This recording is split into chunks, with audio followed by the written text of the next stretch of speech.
ಎಲ್ಲರಿಗೂ ನಮಸ್ಕಾರ. ಇವತ್ತು ನಾನು ಆಂಜನೇಯನ ವಾಹನದ ಬಗ್ಗೆ ಸ್ವಲ್ಪ ಮಾತಾಡಕ್ಕೆ ಇಷ್ಟಪಡ್ತೀನಿ. ಆಂಜನೇಯನಿಗೂ ಕೂಡ ವಾಹನ ಇದೆಯಾ ಅಂತ ಎಷ್ಟೋ ಜನಕ್ಕೆ ಗೊತ್ತೇ ಇರಲ್ಲ. ಯಾಕಂದ್ರೆ ಆಂಜನೇಯನೇ ಶ್ರೀರಾಮಚಂದ್ರ, ಸೀತೆಯ ವಾಹನ ಆಗಿದ್ದಾನೆ. ಹಾಗಿದ್ರೆ ಆಂಜನೇಯನಿಗೆ ವಾಹನ ಇದೆಯಾ ಅಂತ ಕೆಲವಷ್ಟು ಪುರಾಣಗಳ ಪ್ರಕಾರ ಖಂಡಿತ ಇದೆ. ಆಂಜನೇಯನ ವಾಹನ ಬಂದು ಒಂಟೆ ಆಗಿದೆ. ಆಂಜನೇಯನಿಗೆ ಒಂಟೆ ವಾಹನ ಆಗಲು ಅದರ ಹಿಂದಿನ ಕಥೆ ಏನು? ಪುರಾಣದಲ್ಲಿ ಏನು ವಿವರಿಸಿದ್ದಾರೆ ಅಂತ ಸ್ವಲ್ಪ ತಿಳ್ಕೊಳ್ಳಕ್ಕೆ ಟ್ರೈ ಮಾಡೋಣ. ಓಕೆ.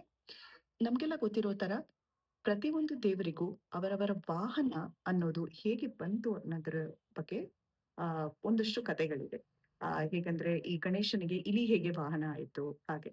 ಹಾಗೆ ಆಂಜನೇಯನಿಗೆ ಒಂಟೆ ಹೇಗೆ ವಾಹನ ಆಯ್ತು ಅನ್ನೋದಕ್ಕೆ ಇಲ್ಲಿ 2 ಸಿದ್ಧಾಂತಗಳಿದೆ. ಮೊದಲನೆಯ ಸಿದ್ಧಾಂತದ ಪ್ರಕಾರ ಆಂಜನೇಯ ನಿಮ್ಗೆಲ್ರಿಗೂ ಗೊತ್ತಿರೋ ಹಾಗೇನೆ ಶಕ್ತಿಶಾಲಿ, ವೇಗಶಾಲಿ ದೇವರಾಗಿದ್ದಾನೆ.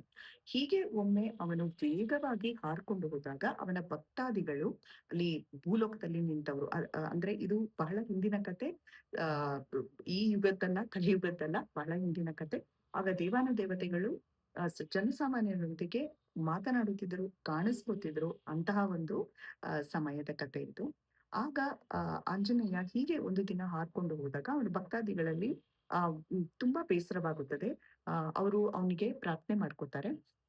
ಹನುಮಂತ, ನೀನು ಇಷ್ಟು ವೇಗವಾಗಿ ಹೋದ್ರೆ ನಾವು ನಿನ್ನನ್ನ ಹೆಂಗೆ ನೋಡೋದು? ನಾವು ಜನಸಾಮಾನ್ಯರಾಗಿರ್ತೇವೆ. ನಾವು ನಿನ್ನನ್ನ ಹೇಗೆ ನೋಡ್ಬೋದು ಅಂತ ಅವರ ಮನಸ್ಸಿನಲ್ಲಿ ಸ್ವಲ್ಪ ಬೇಸರ ವ್ಯಕ್ತಪಡಿಸ್ತಾರೆ. ಆಗ ಹನುಮಂತನು, ನಾನು ನಿಮಗೆಲ್ಲರಿಗೂ ದರ್ಶನ ಕೊಡ್ತೀನಿ, ಆಶೀರ್ವಾದ ಕೊಡ್ತೀನಿ.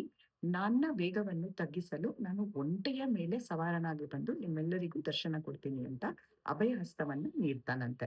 ಇದು ಒಂದು ಕತೆ. ಇನ್ನೊಂದು ಸಿದ್ಧಾಂತದ ಪ್ರಕಾರ ಇದು ಆ ಒಂಟೆ ಆಂಜನೇಯನ ವಾಹನ ಒಂದು ಸೈದ್ಧಾಂತಿಕತೆಯ ಪ್ರತೀಕ ಅಂತ ಹೇಳ್ತಾರೆ. ಅಂದ್ರೆ ಅವನು ನಿಜವಾಗಿ ಒಂಟೆಯ ಮೇಲೆ ಕೂತವನಲ್ಲ. ಆಮ್, ಅ- ಈ ಒಂಟೆ ಅನ್ನೋ ಒಂದು ಪ್ರಾಣಿ ಏನಿದೆ ಅದು ಬಹಳ ಸಹಿಷ್ಣುತೆಯ ಪ್ರಾಣಿ. ಅಂದ್ರೆ ಎಷ್ಟೇ ಕಷ್ಟ ಬಂದ್ರೂ ಧೃತಿಗೆಡದೆ ಧೈರ್ಯವಾಗಿ ಮುನ್ನುಗ್ಗುವಂತ ಪ್ರಾಣಿ ಆಗಿರುತ್ತೆ. ಯಾಕಂದ್ರೆ ಮರುಭೂಮಿಯಲ್ಲಿ ನೋಡ್ಬೋದು, ಬಹಳಷ್ಟು ಸೆಕೆ ಇರುತ್ತೆ, ಬಹಳಷ್ಟು ಬಿಸಿಲು ಇರುತ್ತೆ. ಆ ತಾಪಮಾನದಲ್ಲೂ ಕೂಡ ಸ್ವಲ್ಪನೂ ಕೂಡ ಅದು ಬೇಸರ ಮಾಡ್ಕೊಳ್ದೆ, ಕಂಗೆಡದೆ ಅದು ಧೈರ್ಯವಾಗಿ ಬಿಸಿ ಆಗಿರುವಂತಹ ಮರಳಿನ ಮೇಲೆ ನಡ್ಕೊಂಡು ಹೋಗುತ್ತೆ. ಹೀಗೆ ಆಂಜನೇಯನು ಸಹ ಎಷ್ಟೊಂದು ಕಷ್ಟಗಳನ್ನ ಧೈರ್ಯವಾಗಿ ಎದುರಿಸಿ ರಾಮಾಯಣದ ಬಹುಮುಖ್ಯ ಭಾಗವೇ ಆಗಿದ್ದಾನೆ.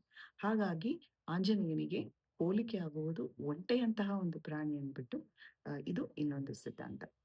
ಇದರ ಬಗ್ಗೆ ನನಗೆ ನನ್ನ ಗುರುಗಳು ಒಬ್ರು ಬಹಳ ವರ್ಷದ ಕೆಳಗಡೆ ವಿವರಿಸಿ ಹೇಳಿದ್ರು. ನಿಮ್ಗೆ ಇದ್ರ ಬಗ್ಗೆ ಬೇರೆ ಏನಾರ ಕತೆ ಗೊತ್ತಿದ್ರೆ ದಯವಿಟ್ಟು ಕಮೆಂಟ್ಸ್ ಅಲ್ಲಿ ತಿಳಿಸಿ. ಹಾಗೆ ನಿಮಗೆ ಆ, ಈ ಒಂದು ಕಂಟೆಂಟ್ ಇಷ್ಟ ಆಗಿದ್ರೆ ಜೈ ಹನುಮಾನ್ ಅಂತ ಕಮೆಂಟ್ ಮಾಡಕ್ಕೆ ಮರಿಬೇಡಿ. ಧನ್ಯವಾದ.